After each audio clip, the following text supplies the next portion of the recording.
from a bunker underneath another bunker that was labeled ESG, but Larry Fink crossed it out and wrote capitalism on it instead. It's a Business Pants Fancy Expert interview. Woo! There's nobody here to cheer with me. I'm your analyst, Matt Moscardi. In a second, you hear my co-host, the voice of Damien Hazelnut Rawlis. But the person you're here to actually listen to is neither of us.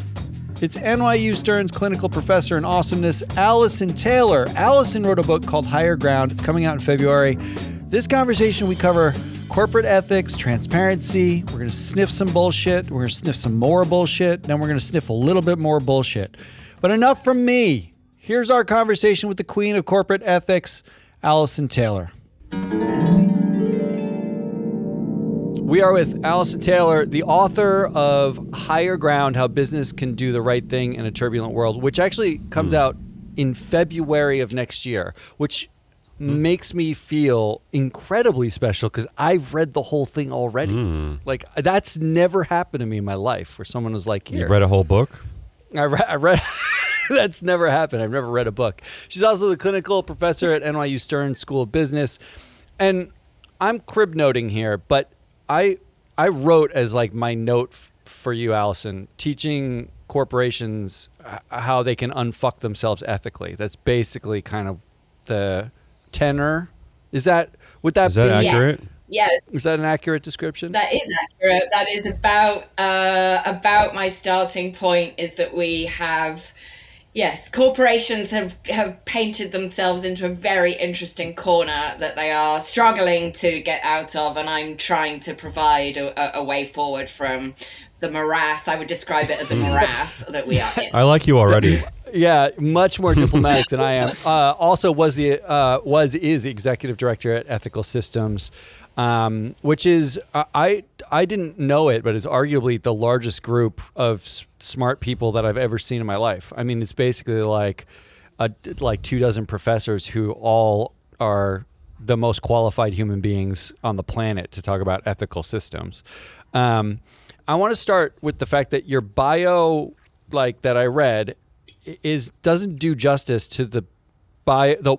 There's one line in the book that the quote is, "In my 12 years as a corporate intelligence specialist," which, please tell me that's as fabulous and like secretive and you're a corporate ninja, because that's how it sounds. Was that what it was like? It was fun. I mean, it was really a lot of fun. And I was, first of all, in this job, head of Middle East and Africa investigations, and then head of the Americas. So I spent a lot of time in Lagos. I spent a lot of time drinking with journalists in bars. I spent a bit of time in Dubai.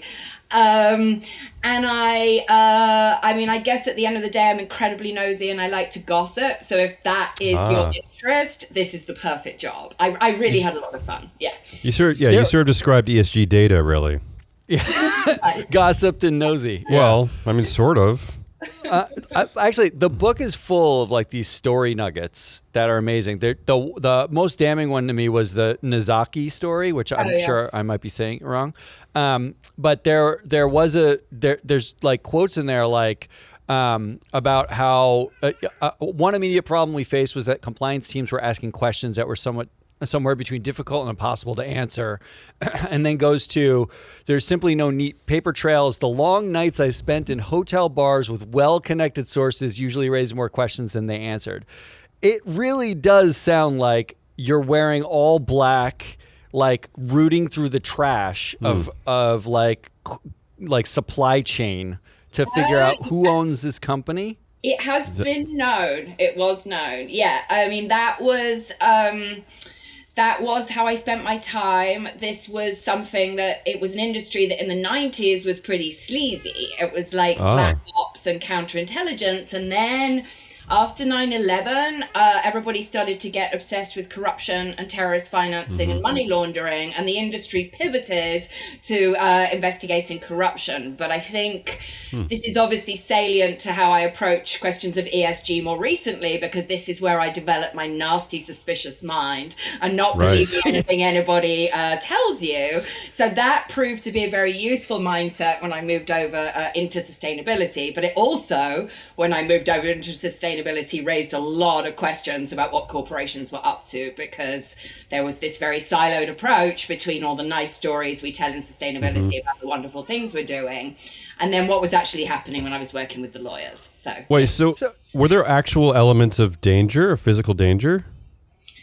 I mean, not really directly. Not really. Okay. Because you run sources, it's not really going to get anyone very far if I turn up in Nigeria and start asking people a bunch of questions. You have to have people that will blend in, that will have the access that people trust. So it's more about kind of running these networks, kind of like an investigative journalist would do. Right. So that's what you need, yeah. So when you see a press release come out of a company, and I'm generally talking about large companies, do you immediately laugh or giggle, or you're like Fox Mulder and Scully? You trust nothing, right? Or is it correct. is there nuggets that you see when you see some of that stuff? Do you flash back and you're like, you know what, this nugget seems true, and the rest of this definitely feels like bullshit? I guess I would say if you spend a long time in this field, you get good instincts for things. I think I have good instincts usually for where to look and what might be more or less credible. But, this highlights a big problem in this whole space in general, right? Not to kind of jump to these big themes, but we act very often as if companies are just more transparent, we will all collectively be able to sniff out what is bullshit and not, and hold them accountable in some way no one ever fully spells out. And I think, as we know, like if you spend any time in the supermarket wondering what kind of eggs or coffee to buy, it's overwhelming, it's confusing, we've all got enough to do. And I don't know how we got into this idea that the public is somehow supposed to hold corporate America accountable, because it's hard, even if you've got a lot of expertise. So, I think we're in this weird conversation where we're kind of encouraging corporations to bullshit, and then getting very angry with them when they do. I mean, this sounds so like existentially overwhelming. I mean, do you find yourself still feeling optimistic about the work you're doing, or do you feel weighed down by it?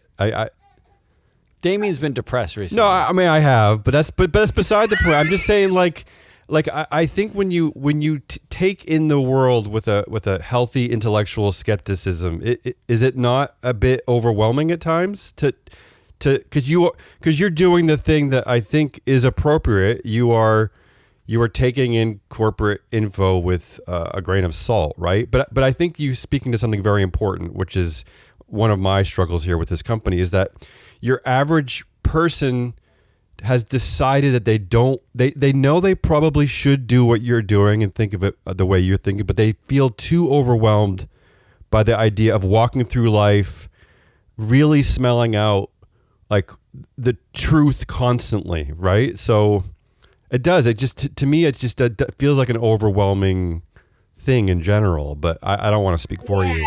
I mean, I think when you think about it in terms of how can I tell a good corporation from a bad corporation, which corporations are lying to me, how is corporate America ruining my life, then it feels overwhelming and depressing. If you think a corporation is just a group of people and corporations are getting kind of formed and reformed and recreated the entire time. Something a student of mine said to me a couple of years ago that absolutely blew my mind, and it's kind of an obvious point, but he came up to me after class and he said, I'm 26 and I am the last generation that graduated and worked in an office for a year before COVID. And I was like, wow, if you're under 26, you have no memory of what corporate culture was like before the pandemic.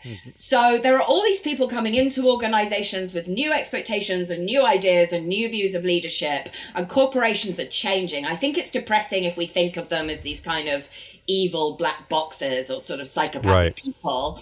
It's more kind of fun and maybe promising if we think about them as systems, and systems that are in flux. And systems that you can change, that you can, right? Yeah. Mm-hmm. Well, that idea of corporations is a big pile of people. Actually, there's a bunch of places that sort of comes up in the book, right? Like where you're talking about the board, you're talking about, and you have like, and the employees and all the stakeholders, and pointing out, I think there's a quote in there that it's like people interact with people. And you were talking about how when like a sustainability team has to go out and engage with some, like supplier or something, right? Yeah. That it's not this amorphous team with this amorphous organization. It is like Jane and John talking to each other, and they have their individual incentives and all that stuff. But there is sort of like there is a tone that those people set that you point out can often transcend them. You use VW, Wells Fargo, Purdue, Facebook to show that like sometimes the leadership gets fired and the culture persists. Mm-hmm. So what is that? What is that part? Like, how are we passing what are effectively bad genes inside this living organism of a corporation? So my favorite definition of culture is it's the way we do things around here. So I think the thing is that we don't pay enough attention to how easily influenced we are by the people around us. So when you start in a job, there's a lot of people probably waffling on about values and making you sign things, but you don't figure out how to behave by reading all these documents. You look at how the people around you are acting. So it is true that culture is very difficult to change, and you can change the leadership, and so often the kind of organizational immune system will be more powerful than that. But it's also true that culture can be changed with deliberate effort. I think we just need to pay a little bit more attention to the reality of how people behave in groups and stop talking as if corporations are people, because in fact they're not. And it's getting us into a part of the problem, I think, is that our metaphors are all wrong.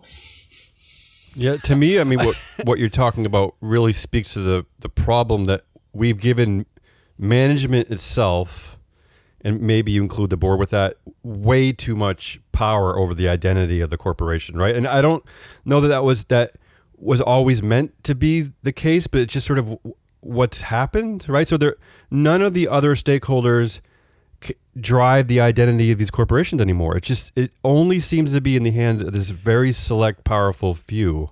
You also have a quote from Nell in the book, who was just on our show, and we love Nell, but it was about how even when you insert someone new into the board and it's supposed to be like fresh blood, somehow they all get subsumed into this one groupthink that is the board, and it maintains the culture. Yeah, and C-suites and CEOs really want a board that's agreeable and cooperative. So if that's the dynamic, then that is going to be the signal the board is getting. That's the basis on which its members are selected. Is going to be very hard for one person to change that dynamic. You would tend to need at least two. But I will say this: there's a part where you talk about like a more promising path for CEOs, and it went a little off the rails for me. Because you pointed out something that Damien's actually been pointing out in the show for a while, which is like this move towards South Asian male CEOs, like quiet, understated, generally Indian American Indian. You point out Satya Nadella and Sundar Pichai, but Sundar in particular, I mean, he's 51% of the company is still, like, the voting power is still owned by Sergey and Larry. It's basically Sergey and Larry's show. It's just Sundar is kind of like the guy who has to go get grilled in front of Congress. Is that really like quieter leadership, or is that really like a human body shield in front of the guys who actually are the owners, the ones who I think that's a good critique. We have enormous problems in this country with the concentration of power and the concentration of wealth. And I think coming up with a comprehensive solution to that is probably beyond me. But there is interesting, aside from these people, there's interesting data showing that CEO and CFO job descriptions have changed. So we used to want these technical skills. We used to want a certain kind of background, and recruitment data does show we're looking for a different kind of person and a different kind of skill set. I tend to be relatively cynical about the prospect of any of our current leadership teams changing fast enough in time. But again, the reason I feel less hopeless than Damien in general is I spend a lot of time and I think, well, when these people are in charge, I do think things will be better. So let's hope I'm right. Yeah. Well, I mean, first of all, the bar to be less depressed than Damien is real low. But the part of the concerning piece of the data that we're seeing all the time is this move. Like, it was founder fetish for a long time, right? Particularly tech bro founder fetish, where they would have dual class shares, or they'd maintain power and all the equity and all the money, right? Like, it is that concentration of power. But the move towards diversity, and you talk about diversity in the book, and I love it because you don't talk about diversity as body count. You basically talk about it as like, if you're not getting away from groupthink effectively, then what are you really doing? But the data is showing that that sort of model of founder fetish, the founders are now taking executive chair roles, maintain their equity stakes, and put a human body shield or several in front of oncoming missiles, which makes it way easier for us to say, wow, that CEO is shit, or, oh, I love that CEO. Either way. And the real power sits somewhere else, right? Like, and that's what I thought of when you said quieter leadership cohort. You were sort of talking about like the style of Satya and Sundar, but I thought of it as like the quiet leadership cohort are the same leadership cohort. They're just not out in front anymore. It's like they're using human body shields. Yeah, I think that's interesting, and I think it's fair. I also think, you said we're in this kind of very top-down situation, but I do think there is an interesting kind of set of ideas developing that I also hear in the classroom every day, which is the idea that a corporation's a kind of democracy, and what you need to do is gather the interests of your stakeholders and in some way represent them on the public stage. And a lot of people have been kind of saying that. I think it's extremely dangerous, and we're starting to see just how dangerous now. There's this conversation going on about what corporations should and shouldn't say about Israel and Palestine. So I worry, and this is something I hear in the classroom that I find very worrying, is young people sort of say, well, I could stand in line to vote once every 4 years and what's it going to do? Or I could pressure a corporate leader and they might at least seem more responsive, even if they are not in fact more responsive. So I think all of this is an outcome of how powerless we feel. Wait, which part are you saying is dangerous?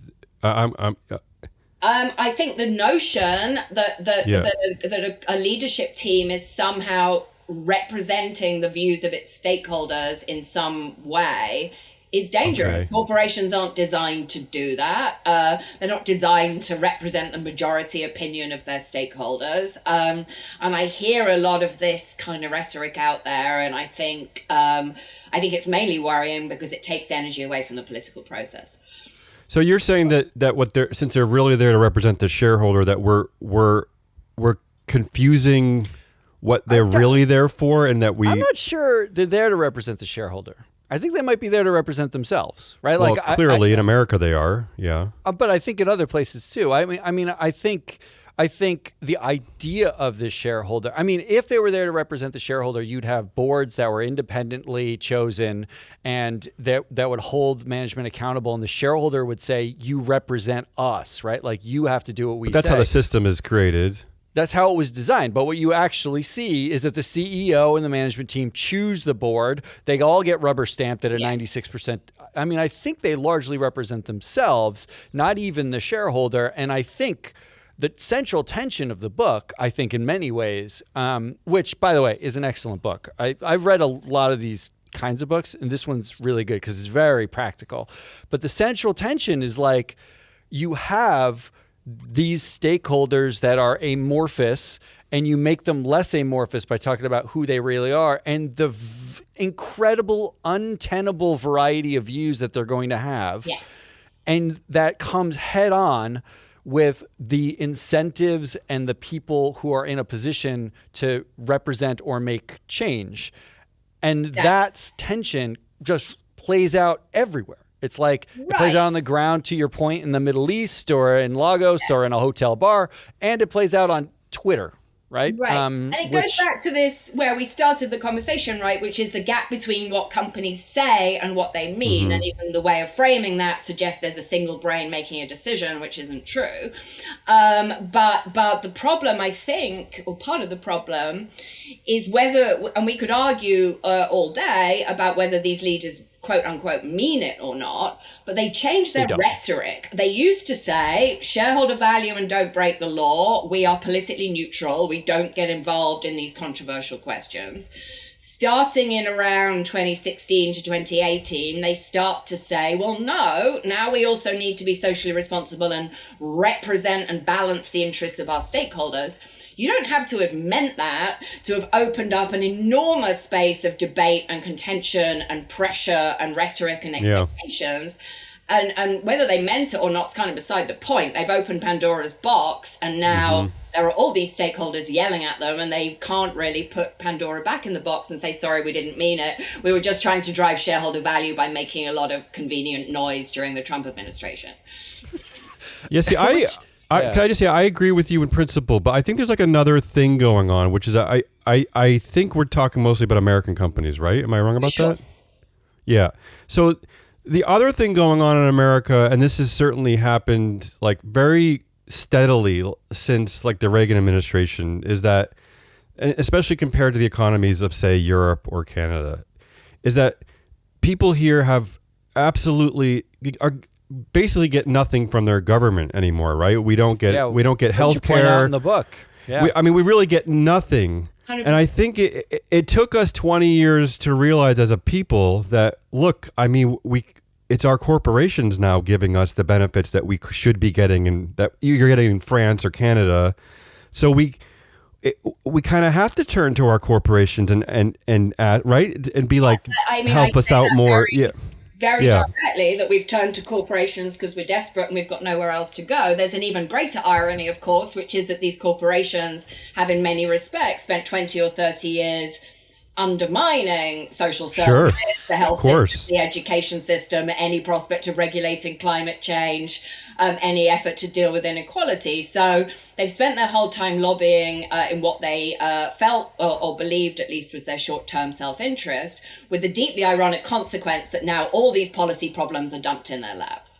Yeah, well, what it did is I think it helped them control their labor force better, right? And we know that, like, again, starting with Reagan, he hated labor, but if you want your labor to not complain, not argue, show up every day out of fear and just listen to you, the best way to do that is to be the ones in control of all of their dental care, their health care, right? So it makes sense to me in that way. It is a funny way to think of it, though. Like, in order to get labor to be more controllable, you have to undermine the government systems that provide them services, and then you have to take care of their teeth, right? Like, it is like a really weird... But this is why they eventually had to weigh in on stakeholder issues, though, right? Like, I feel like the people were pushing hard enough that they had to kind of start talking about it, right? It's like, because it's a self-fulfilling prophecy, like, we're now taking care of you, and you're now showing up to ask us what does mommy and daddy think? Yeah. I don't know. I just see it as an inevitable. It was inevitable, right? Well, you have a great quote about how the Larry Fink letter, the letters, right? Right. But you talk about how people are coming to you to discuss the Larry Fink letter all of a sudden, and you get excited, and then all of a sudden you realize, I don't know, all of a sudden, I'm pretending, but like, I can imagine you like sipping some tea, looking out the window, and then thinking to yourself, well, shit, didn't we just get to a place, and you say, quote, get ourselves into a circular argument that shareholder returns are the best way to evaluate an approach originally conceived as a counterweight to the overwhelming obsession with shareholder returns, right? Like, it was like we've gotten ourselves in this giant circle. But I would argue that isn't there some value anyway?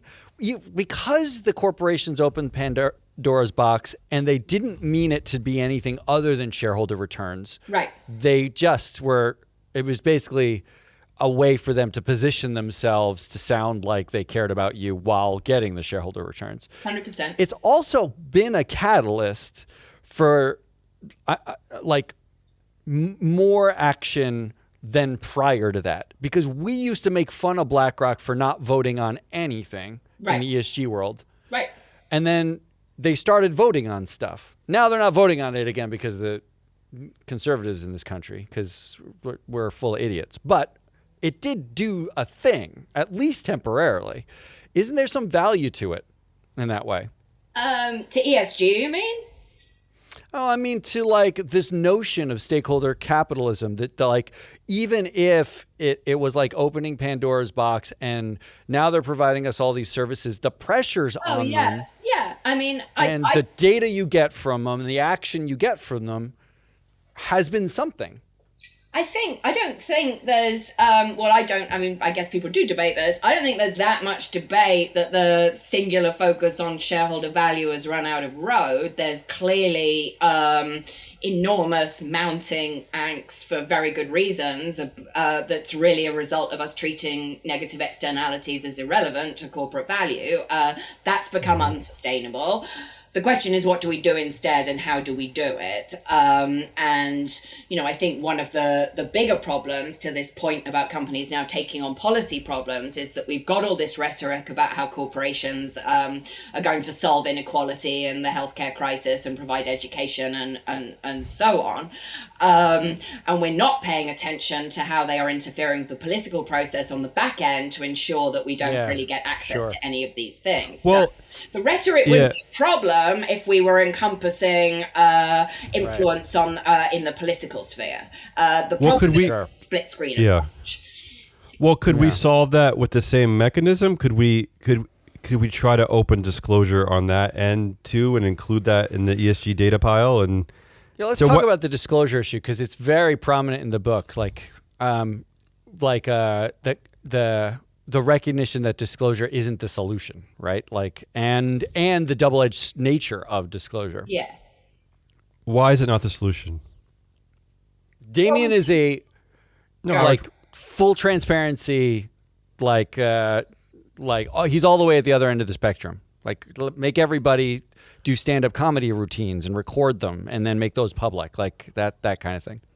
I think, I don't think transparency is bad per se. I just think we're telling this weird story. If you look at the CDP website, for example, and what it was saying when it was founded in 2000, it's kind of like, we're going to push all these companies to disclose, and then we're going to hold them accountable, and then we're going to drive change and tackle climate change. I think we need to just recognize that it's now 23 years later and we're still arguing about what and when to disclose, and we still act as if this is going to be a panacea when it in fact isn't. I think also we don't acknowledge company disclosures are massively complicated even when they're not trying to lie to us. So the notion that if we just get more information, we'll be able to hold these entities accountable in some way that's never fully spelled out, I think is wishful thinking. And I think it's a lot of job creation for the conscience-ridden children of boomers. It makes a lot of people feel like they're doing a bunch of stuff.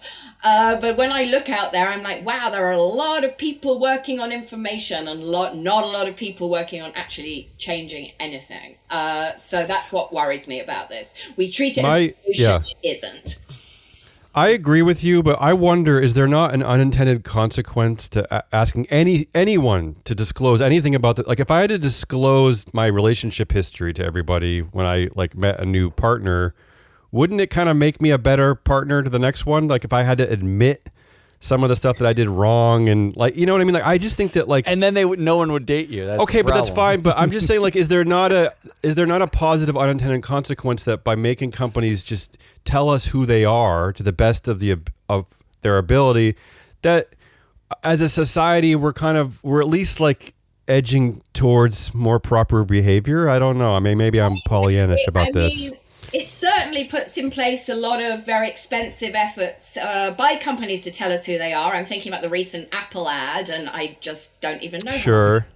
But I'm sure they're saving Mother Earth at the same time. I use an example from the book about how kind of Congress got ruined by all this transparency. No one can do deals in a, behind the scenes and get things agreed. True. It's far too awful to look like you might be cooperating with the other side because we're so polarized. So there are lots of instances where transparency or feeling like you're being looked at the whole time, being like you're asked, look like you're being asked to perform. There's now this kind of tendency with ESG data. We've got to have it all real time so that we can all out there somehow hold these companies accountable in a way that isn't happening. So we sort of have got this idea that more and more and more and more data is going to somehow resolve. Yeah, that's true. Problem. It isn't. Yeah, I think in fact there's two recent novels I think on this. There's a Dave Eggers novel and there's one out by Jennifer Egan that talks about this idea that and it starts with like a big tech company, but that 100% constant open, like knowing everything will solve all of society's problems because you wouldn't commit murder if everybody was watching you, right? Like it is sort of a fascinating question. Like if you force corporations to constantly tell you that the evil they're doing, maybe they won't do the evil, but you're right. Like it's so much more complicated than that, right? I mean, right. Well, not least because we don't agree on what the evil actually is. That's true. So that's true. Like, let's get more and more disclosure about how these companies are overseeing their supply chains. That does not answer the question of, do we think Western corporations ought to be operating in China given the human rights? Yeah. That's the question no one wants to answer. So we're like, let's get more information and then we'll know. Yeah. Well, I was going to say it's part of the downfall of the ESG industry is just because there's a lot of academics there, and this is what academics do best, right? We hand wring over how to name things and the proper way to classify them and what to do. So it's just it's a laborious process. Yeah. I will say you bring out something that really hit me close to the heart when you talk about like there's the transparency, but we rarely think about the receiver of the data, right? We do when we're standing in the supermarket trying to figure out what coffee to buy. We are the receiver. I spoke at a tea conference and people there were like, we can't even fit all the certifications on the packet anymore. I don't know who we're helping. I also think this is easier to see the problem with this if we think in human terms. Transparency is just another word for constant surveillance, if you put it that way. Right. So I don't think humans respond very well to the notion that their email and everything they're doing at their computers is being tracked by their employer. And I don't know that corporate entities respond very well to the notion that stakeholders are evaluating them and pointing fingers at them the whole time. I think the other thing that's really interesting is in the sustainability community, we tell companies this weird story, which is if you're just more transparent, stakeholders will trust you and you'll have a better reputation and you'll drive more shareholder value. This isn't true. We tend to attack often the best performers, not the worst performers. The best place to be is in the middle of the pack with your head down. We punish the best companies. So we're telling people a story that isn't true, and then we're not surprised there's skepticism. Yeah, it is true. I mean, the more popular you are as a company these days, you're in for a load of trouble. Like you're going to get constant scrutiny. That's true. That's like a human condition, right? Sure, like it true doesn't too. Like athletes, like Hollywood stars. It doesn't matter who you are or what you are. If you're at peak popularity, like there's somebody right now trying to find every dirty piece of information about Taylor Swift because she's at the absolute top of her game, so you can be sure. But like what struck me about it is when you talk about like CDP, right? I used to say when I was at MSCI, and I wasn't a salesperson, I was an analyst, so I would go into these meetings with like PMs and talk about the data we had and the model that I built and all that kind of stuff. And they used to say like things to me like, why do we care about carbon? And this is 15 years ago. Nobody cared about carbon. But I used to say, like, look, Gordon Gekko said the value is in the information, right? I don't know. Just because an NGO went and got you the information and said they were going to change the world with it doesn't mean you can't use the information for whatever you want to use it for. And I think the funny part is in your book, that me saying that to like a PM is part of the problem, right? Because Then they go and take the information. They can say they took the information. They can market it. They actually can use it to target something antithetical to what it was like the reason why we got the information in the first place. And there are all sorts of problems. And the receiver became to me, it wasn't transparency that was the problem. It was how that transparency then got used. And you point that out time and time again throughout the book. Yeah, exactly. I think it's very well put. I was gonna say, can we? I'm like really interested in this idea of what you're talking about. So can we just like take you mentioned the supermarket a few times. I love the supermarket. And I just read this analogy of like what packaging is these days. It's that the front is for the company, and the back is for the stakeholder, consumer, right? Because the back is regulated by the government, and the company is forced to tell you these things, and the front is a free for all. Like they can do all their lying there. This is the best chocolate ever. So I'm just like confused. Like from your perspective, like are you saying that there's something negative about the side that's for the consumer? Like I'm just a little confused about your position here. All I'm saying is something a little more basic than that, Damien. I'm just saying transparency isn't bad, but it's not a panacea. It's not the solution that suggests it is the whole time. And that we're telling corporate leaders a story about transparency, that it's all wonderful and it's going to make their lives better, that isn't true either. And then we seem to be surprised we're getting these incredibly paranoid, curated, bullshit-ridden disclosures because we're saying transparency will be great and just be more transparent and stakeholders will love you. It's quite obviously not true, and we're ending up with a lot of brochureware and PR and nonsense. I wonder if there's like, if you look at the history of this, if you think about Enron and then you think about the collapse in 2008, and I think there was like a lot of good intention. This idea of like, we need more transparency. We need it like now. We need more disclosure, blah, blah, blah. But then it also hit with the rise of social media where everything is transparent 24/7. And it kind of, we as a people we're overwhelmed now with information. And you're right. Like there's like transparency went off the rails at some point, right? It's like, but I think you're right to point it out though. I mean, well, we thought it was death of nuance. First of all, we thought it was great. We thought it was going to create democracy. We had the Arab Spring. We had Occupy Wall Street. We're like, wow, citizens are going to be able to hold everyone accountable. And we're in this great new era of sort of interactive, there was a book called Here Comes Everyone. There were a lot of these very optimistic books. Sounds scary. In the kind of early 2010s. And then everything started to go horribly wrong. And now we obviously blame social media for everything, but it's got a lot darker. There's a lot of data about the impact on mental health. And then I think hard for anyone my age to understand what it's like to grow up like this. But something I see in the classroom is as well, students are very sophisticated about these questions of authenticity and image and what you say and what you really mean. And so, I talk about transparency and I talk about employees, especially kind of weaponizing internal information. I honestly think that's just getting going, because if you grew up online, you have a view of these things that is very, very, very different from if you didn't. And you are, I think, able to use this information in really, really interesting ways. And I think that combined with the general attitude I see in the classroom means that corporations really need to buckle up, because this is all going to get a lot more difficult. And I think I'm glad you pointed it out like that too, because you're right. Like we're at this divide generationally speaking, where people like me are kind of like wondering, is social media the problem? Blah, blah, blah, blah. And I'm sitting there on a bench in a park thinking about these things.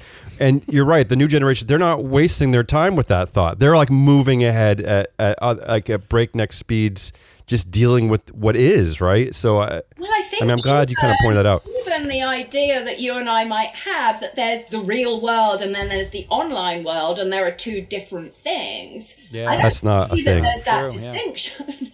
No, only to us. Yeah. Which is why there's all this stuff about kind of speech and who's allowed to say what, because I think there's more of an understanding if you're young that speech has a physical impact. It's not you have what people say and what people do, but these things interact in a much more kind of threatening and dynamic way. So I think even our mindset is completely anachronistic in some ways, Damien. Yeah. I mean, like, I think the central tenet of the book is like that transparency among other things, but like the things that make a company ethical are not going to be that they disclosed something or that they like, and it's not going to be that like you can't predict what the receiver is going to do with information.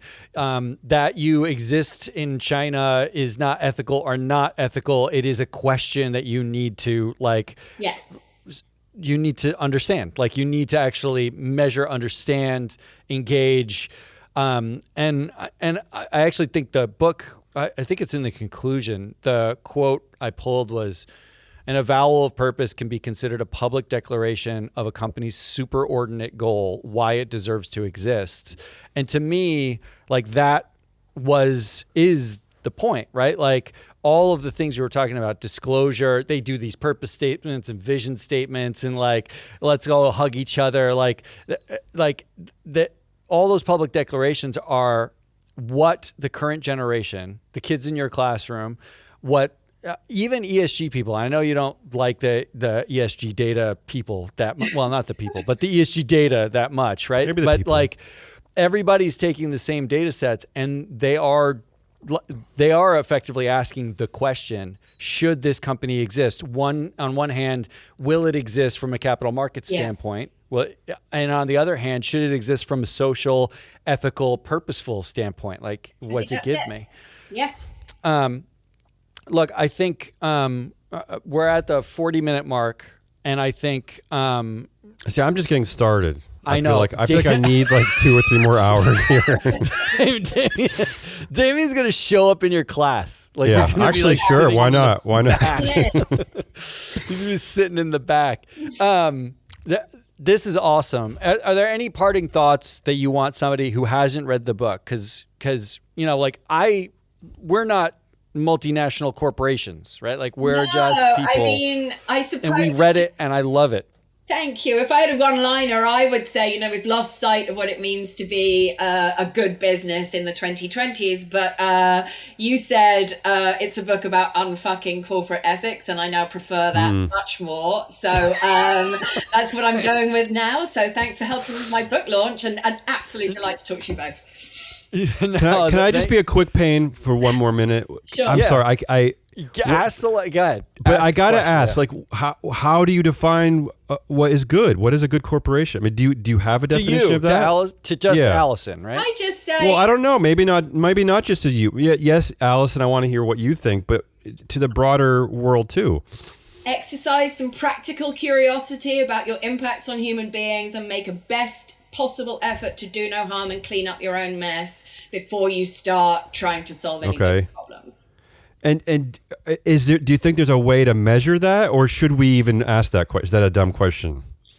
You can measure it. I mean, the main point, I think, is that we're not even trying to measure it. What we're trying to do is tell a nice story that deflects reputational risk and protects shareholder value. So we're using these kind of new terms and new phrases and new concepts like stakeholder capitalism, and we're in fact just doing the same thing over and over again and expecting. I now I'm kind of seeing the bigger picture. Yeah, I tend to agree with you. Yeah, definitely. Because I mean, can I just say quickly, like my problem with the ESG industry is that I always say it's a big marketing exercise, right? Like it's a they're like and I clearly don't come in from that perspective. I came in, from the perspective of seeing how to use it to kind of apply good, like you're talking about, and then I realized like it's just this like relentless, tireless way of like marketing a product and selling it, not really caring about anything other than that. I mean, but yeah, so I'm with you. Well, I will ask you this parting question then. Since Damien opened the Pandora's box of final questions, I'm just trying to keep Alison around longer. I know you are. And I was obsessed with this when I was at MSCI because I actually think this. I know why we have limited liability, right? I know the legal construct and the mythical construct. I read Yuval Harari's *Sapiens*. Yeah. I know about how we need those myths and all that kind of stuff.